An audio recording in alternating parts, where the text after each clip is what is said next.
Hey mina Sibu, hayi ukuthi ngifuna ini wena ngikufuna senge-right wena kuphela nje ngifuna kubuya into zami bese kuba nephenti lami uqhubeke nomfazi wakho. Ngavele ngangikunikela ukuthi ungifake emsebenzini kuphela. Ukwenzanga-ke lokho kulungile buyisana into zami kuphela. Anizwe nje.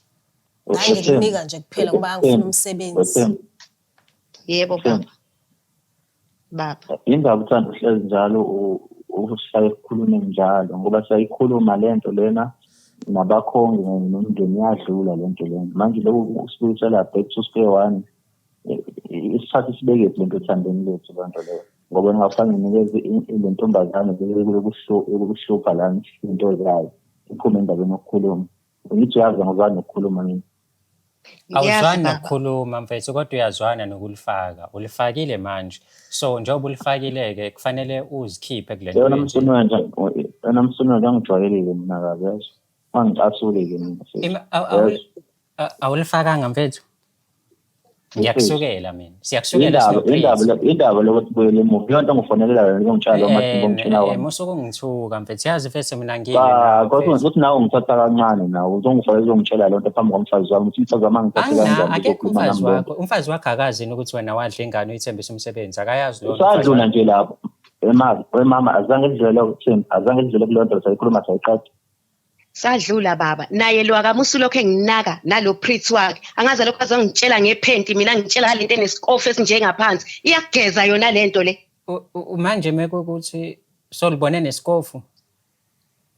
kwakumele ngilibone ngoba lalise emotweni yendoda yami kwakumele ngilibone hawu ungangitshela iphenti leli nawe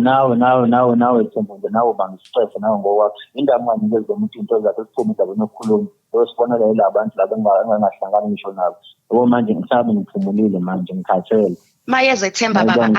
akeze azolanda ama-document nephenti lakhe akeze why kanti kumele eze kakho straight ma why kumele kuze kube umuntu oza kakho asikwazi mhlambe lento ukuthi sihlangane somewhere sikwazi ukukhuluma ngayo sengihlangana nobani-ke nani ngoba nani khona nishaya ihlombe hawu cha sengisho ukuthi uhlangane naye somewhere ninikezana izinto mina mfana ngathi ungicinga ezibini uyakusaba Themba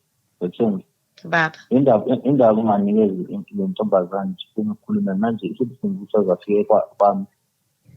ngempela kodwa mama kumele usinikeze because manje yabona njengoba eloke libona nje umabura nawe nje bangistress nje ngokwakho yazi bangistress uyangidina nje lento indaba usangilaleli manje uba indoda kahle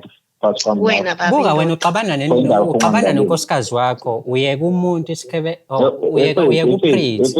ngeke ngisaba mina ukukhuluma nonkosikazi wami manje uxabanelani naye uxabanelani nomfazi wakho awuxabani ngani nalo muntu wamthembisa umsebenzi wathi igqe yakhe wahamba